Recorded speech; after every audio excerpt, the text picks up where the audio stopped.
Most investors lose money simply because they don't know what type of stock they're buying. Is it growth, value, dividend? Today I'm going to show you the 9 types of stocks and when to use each to build real wealth.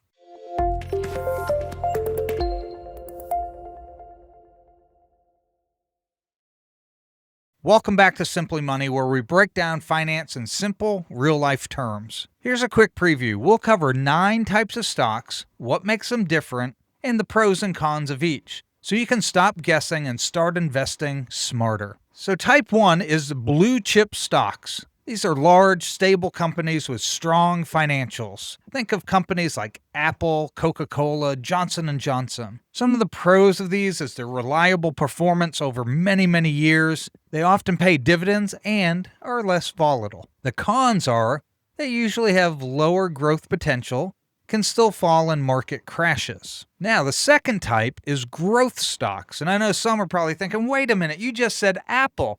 But see, Apple has slowed down. They're still growing, but they're considered a blue chip company now because their growth has slowed down some. They're still a good company and solid company, but they're not considered a growth stock. Now, growth stocks are companies expected to grow revenue or profits faster than average.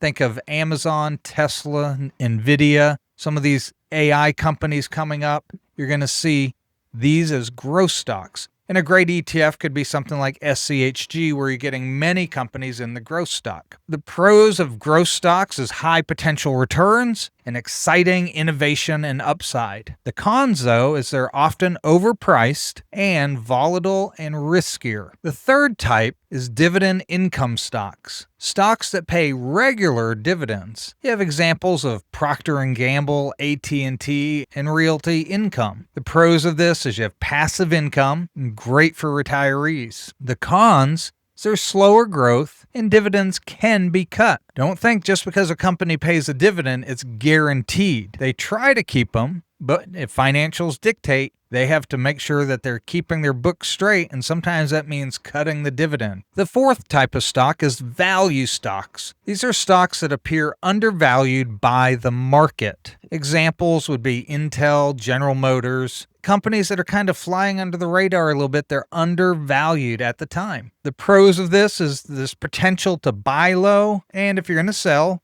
high. Often include a dividend, but the cons are they can stay undervalued for a long time and may indicate a business problem. Just because a company's undervalued doesn't mean it's a great buy. If their financials aren't solid and their game plan isn't solid, they may be a pass in my book. So value companies have pros and cons just like all the others. Now, the fifth type of stock is market cap types. This is when they're categorized by the size. You have small cap, mid cap, and large cap. Small caps are those companies with under $200 billion of value. Mid caps are $2 billion to $10 billion in value. And large cap are companies with over $10 billion in value. Pros for a small cap is big growth potential, and large cap provides stability. The cons, a small cap is higher risk. Think of higher growth, higher risk. That's typically how it works. And the cons for large cap is it's slower growth. So that brings us to our sixth type of stock, international or emerging market stocks. These are companies based outside of the U.S. Think of Alibaba and Tata Motors. The pros of this is it provides global diversification and access to fast-growing economies. But there are some cons as well. You have currency and political risk, and remember, less regulation. So lucky number 7, ESG or socially responsible stocks. These are companies rated high in environmental, social, and governance standards.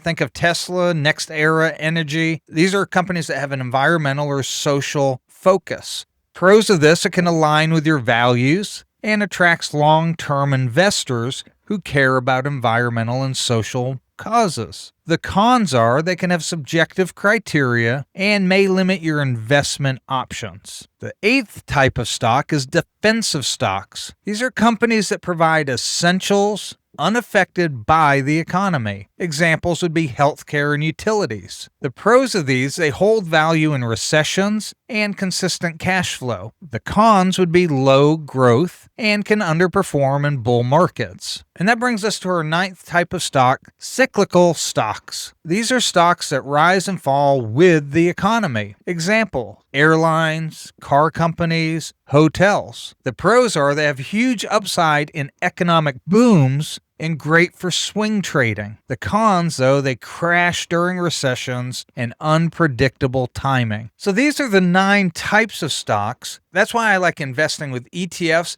that diversify in different types of companies, different types of stocks, different sectors. So you get a little bit of all of these, or at least most of them, and it helps diversify your portfolio in one simple way. And you can get multiple mutual funds ETFs that really help diversify you in these different sectors and types of stocks. Not all stocks are created equal. The key to building wealth isn't just picking winners, it's knowing what type of stock you're buying and why, and which type of stocks are you bought into and invested in.